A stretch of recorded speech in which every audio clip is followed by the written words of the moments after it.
Espion, c'est le métier qui nous fascine tous depuis notre enfance. Avec leurs gadgets à la pointe de la technologie et les James Bond qu'on a visionnés en boucle, les espions ont tout pour nous faire rêver.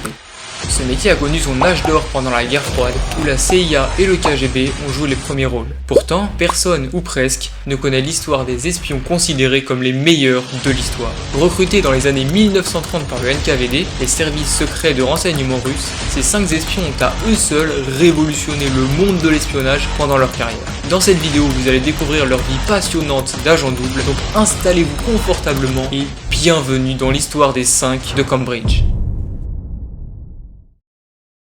Au début des années 30, 5 étudiants brillants de la prestigieuse université de Cambridge infiltrent les hautes sphères politiques anglaises. Leurs noms, Kim Philby, Donald Maclean, Guy Burgess, Anthony Blunt et John Cairncross. Âgés d'à peine 20 ans, ces 5 gentlemen, beaux, intelligents, séducteurs et surtout insoupçonnables, vont entrer dans les cercles privilégiés de la haute société britannique. Tout débute le jeudi 24 octobre 1929, surnommé le Jeudi Noir. Wall Street connaît un krach d'une ampleur phénoménale. Les discussions changent du jour au lendemain, quelle que soit la classe sociale et particulièrement chez les étudiants. Alors que les sujets de discussion tournaient autour de la poésie avant le 24 octobre, ils deviennent politiques après ce même jour. Chacun expose son opinion et le communisme grimpe petit à petit, tantôt diffamé, tantôt flatté. Les 5 espions en devenir partagent le même avis sur ce sujet et prônent le communisme. Alors qu'ils ont à peine 18 ans, les 5 étudiants qui sortent de Cambridge deviennent de plus en plus engagés dans la lutte anti-nazie. Ils sont alors témoin de la montée en puissance du fascisme en Europe. C'est Kim Philby qui parcourt l'Europe avec son épouse et qui assiste à l'insurrection de février qui marque l'arrivée du fascisme en Autriche. C'est dans ce contexte qu'il rentre avec sa femme à Londres avant de rencontrer un agent du NKVD. Il faut savoir que lorsqu'un agent recrute un espion, il y a 3 possibilités d'approche. L'argent, valeur sûre, le chantage et l'idéologie politique. Dans le cas de Philby, c'est ce dernier critère que l'agent va utiliser parce que Philby et les 4 autres sont très partisans du communisme.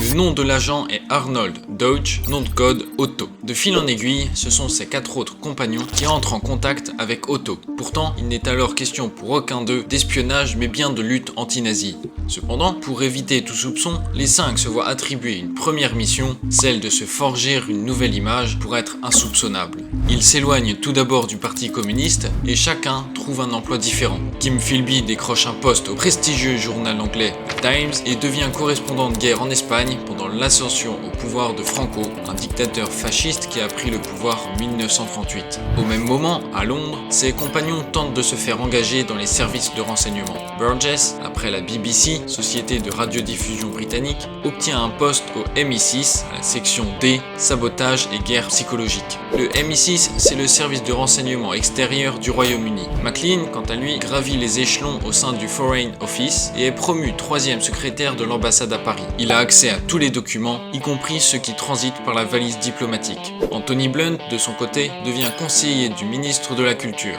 Quant au 5e homme, dont l'identité n'est alors connue que de Blunt, intègre lui aussi le ministère des Affaires étrangères britannique. Mais même si chacun des 5 possède des qualités hors normes, Philby et le 5e homme sont les seuls à entrer véritablement en action. Ces 2 hommes s'illustrent en fournissant des informations capitales. Le premier envoie le rapport de l'arrestation d'un des nazis les mieux placés, Rudolf Hess, alors que le second, secrétaire personnel du ministre de la Guerre, fournit des informations concernant les détails de l'armement nucléaire que possèdent les Britanniques. Mais il peine à se rendre important aux yeux de Staline car le dirigeant soviétique se montre méfiant vis-à-vis de ce réseau de jeunes intellectuels britanniques.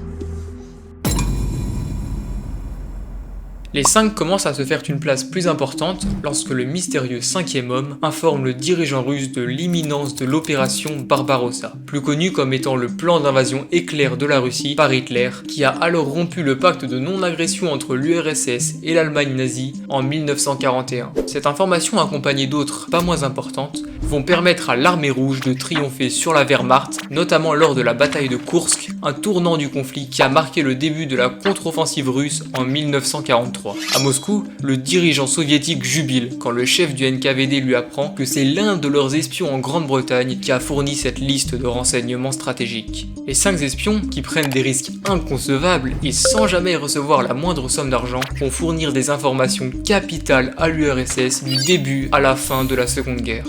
À la fin de la guerre, toujours tapis dans l'ombre du réseau des ambassades et des services de renseignement, les 5 hommes vont mettre les pieds dans un autre conflit, la guerre froide. Les Russes et les Anglais, alliés de circonstance pendant la Seconde Guerre, redeviennent ennemis. L'apogée de l'espionnage du bloc Est prend fin, mais marque l'essor de cette discipline du côté Ouest. L'intérêt donné à l'espionnage est décuplé des deux côtés. Londres et Berlin deviennent de véritables villes espions où chaque camp se livre les coups les plus tordus. C'est dans ce contexte que les renseignements russes vont véritablement faire passer à l'action les 5 de Cambridge. Cette fois, une seule et même consigne: piller la Grande-Bretagne de tous ses secrets technologiques ou diplomatiques, de ses projets, connaître ses opérations d'espionnage contre l'URSS avant même qu'elles n'aient lieu. Le groupe des 5 va alors se retrouver au cœur de la plus grande et la plus audacieuse opération d'espionnage de la guerre froide. Mais au fil des mois, l'étau va se resserrer autour des espions. En février 1945 se tient la conférence de Yalta qui réunit les chefs des plus grandes puissances, Roosevelt au centre, Staline à droite et à gauche, un cigare à la main, Churchill. Le grand absent est le général de Gaulle qui n'y était pas convié. Seuls les pays combattants étaient présents. La France a été occupée pendant la grande majorité de la Seconde Guerre, elle n'était donc pas considérée comme une nation ayant combattu. C'est pour cela qu'elle n'a pas été invitée. On retrouve donc le bloc Est, potentiellement futur ennemi du bloc Ouest. Dans les deux camps, les services de renseignement s'activent pour obtenir des informations. Quelques semaines plus tard, en fin d'hiver 1945 à Londres, au siège du SIS, c'est-à-dire les services secrets britanniques, se tient une réunion de crise. On y retrouve les différents chefs de département et parmi eux, le tout nouveau et tout puissant patron de la section 9 en charge de l'activité de lutte et d'espionnage contre l'Union soviétique, un certain Kim Philby. Cette section, si importante aux yeux des services de renseignement, dispose de moyens humains et matériels quasi illimités. Ce qui veut dire que l'épicentre nerveux de l'espionnage britannique est dirigé par un agent au service de Moscou. Guy Burgess, lui, devient le secrétaire personnel du secrétaire d'État. Il peut donc transmettre aux soviétiques toutes sortes d'informations, même les plus inespérées. Par exemple, il fournit les notes personnelles du secrétaire d'État après sa rencontre avec le Premier ministre britannique au sujet de la politique à adopter envers l'URSS, ce qui permet au Kremlin d'anticiper. Maclean, lui aussi, obtient un poste à responsabilité. Il est secrétaire du Royaume-Uni pour le Trust de l'Atome, une commission anglo-américaine ultra secrète en charge du partage d'informations à propos de l'élaboration de la bombe atomique. Rien que ça. Grâce aux informations envoyées par Maclean, Moscou peut évaluer le nombre d'armes nucléaires que les Américains peuvent fabriquer. Anthony Blunt, de son côté, change d'emploi et part travailler comme conseiller des collections royales. Grâce à ce poste, il se rend chaque semaine au palais de Buckingham où il rencontre la reine ainsi que son mari, le duc d'Édimbourg, avec qui il discute fréquemment et à qui il peut discrètement soutirer quelques informations.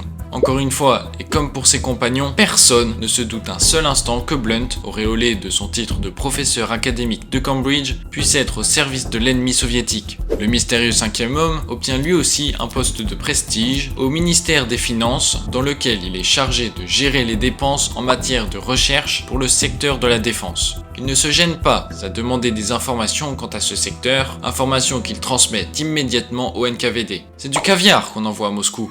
Le NKVD, qui croulait sous les informations transmises par les 5 de Cambridge, se sont mis sérieusement à croire que ceux-ci cherchaient à les intoxiquer de fausses informations. Autrement dit, que c'étaient des agents doubles au service du renseignement britannique chargés de transmettre de fausses pistes ou des informations non capitales. À quelques jours d'intervalle, les Américains bombardent les villes japonaises d'Hiroshima et de Nagasaki. Cela dégrade encore les relations entre Moscou et Washington, où le spectre d'une attaque atomique rôde partout. Avant de vous révéler la triste fin de leur histoire, pensez à vous abonner, liker, partager et surtout, faites-nous un retour en commentaire, ça ne vous coûte rien, mais c'est avec ça qu'on vous proposera un contenu toujours meilleur. Merci d'avance. C'est dans ce contexte que Kim Philby et ses 4 autres compagnons se trouvent dans une posture difficile. En effet, à Istanbul, le vice-consul soviétique demande à l'Angleterre l'asile politique. En échange, il promet de fournir l'organigramme des espions du NKVD en service à l'étranger. Et pour prouver sa bonne foi, il donne déjà 3 noms. Coup de chance, celui que le Royaume-Uni envoie à Istanbul pour vérifier les informations transmises par le vice-consul n'est autre que Kim Philby. Mais lorsque Philby se présente à l'ambassade, une ambulance sort justement avec un homme sur une civière recouvert d'un drap blanc. Ces ambulanciers sont des agents du NKVD qui, avertis de la situation, transportent le vice-consul endormi au chloroforme vers un hôpital militaire où l'attend un avion qui le rapatrie à Moscou. On ne le reverra plus jamais. L'incident est clos pour les 5 de Cambridge, mais plus tard, les Britanniques parviennent à percer les secrets des messages codés soviétiques. Ils y découvrent qu'un traître, nom de code Homer, se trouve sur leur territoire et fournit des informations à l'URSS. 2 ans plus tard, en 1951, la liste de suspects est réduite à 9 noms. Philby apprend la situation et décide de prendre les choses en main pour une raison. Homer est le nom de code de Donald McLean.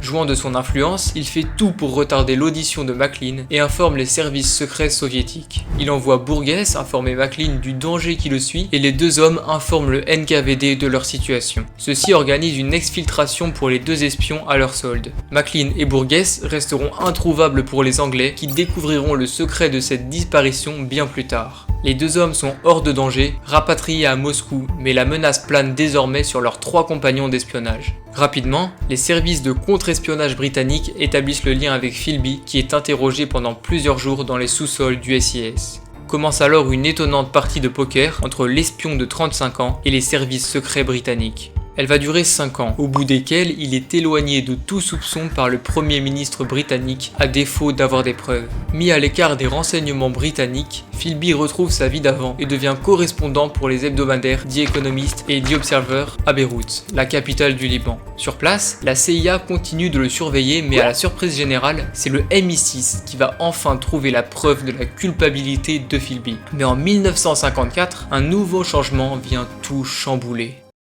Les services de renseignement russes, le NKVD, change de nom et devient le KGB, encore actif aujourd'hui. Les cadres du service changent et cela porte rapidement préjudice aux espions. C'est en décembre 1961 qu'un major du KGB passe à l'ouest et révèle que le plus précieux informateur de Moscou depuis les années 1930 est Kim Philby. Le Premier ministre britannique donne l'ordre de ramener illico presto Philby et de le placer en prison. Face à un agent du MI6 dépêché pour le rapatrier, Philby, fatigué du double jeu qu'il mène depuis des années, avoue avoir travaillé pour l'URSS, mais uniquement pendant la guerre. 2 jours après, il ne se présente pas à sa convocation, il disparaît. 5 mois plus tard, il fera la une d'un journal soviétique. Il est désormais à Moscou et sa trahison sera révélée au grand jour. Mais ce n'est pas ainsi que prend fin l'affaire des 5 de Cambridge, car 16 ans plus tard, le parfum du scandale va encore embaumer la capitale britannique. Cette fois, c'est un journaliste, Andrew Boyle, qui, dans son livre Un climat de trahison, révèle que Anthony Blunt faisait partie du réseau de la bande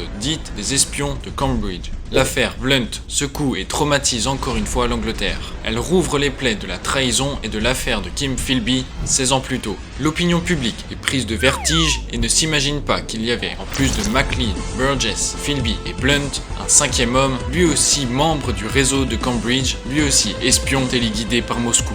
11 ans plus tard, en 1990, nouveau et dernier coup de théâtre dans l'affaire des espions de Cambridge. Un ancien agent du KGB affirme à l'historien Sir Andrew que le mystérieux 5e homme de la bande de Cambridge, celui que tout le monde recherche depuis 30 ans, s'appelle John Cairncross. Il réside en France et vit tranquillement. Grâce aux informations de l'agent du KGB, une équipe de l'agence France Presse retrouve sa trace en Provence. Même devant les journalistes de la BBC, Cairncross niera jusqu'à sa mort en 1995 avoir été le 5e homme.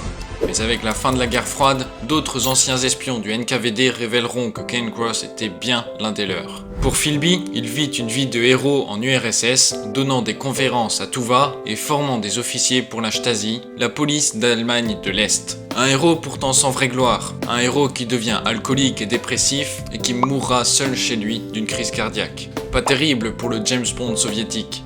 Quant à McLean et Burgess, la vie en URSS ressemble plus à l'enfer qu'à l'Eldorado qu'ils avaient tant espéré, car ils se rendent compte des gros défauts du communisme en URSS qu'ils avaient tant idolâtré. D'ailleurs, ils mourront seulement quelques années après leur passage en URSS. Aujourd'hui, si l'affaire continue de passionner autant, c'est qu'une rumeur dit qu'il pourrait être bien plus que 5. En écrivant cette vidéo, on s'est demandé si la série de romans du Club des 5 parue à la même époque ne s'était pas inspirée des 5 de Cambridge. Écrivez auto en commentaire si vous pensez que oui et Homer si vous pensez que non.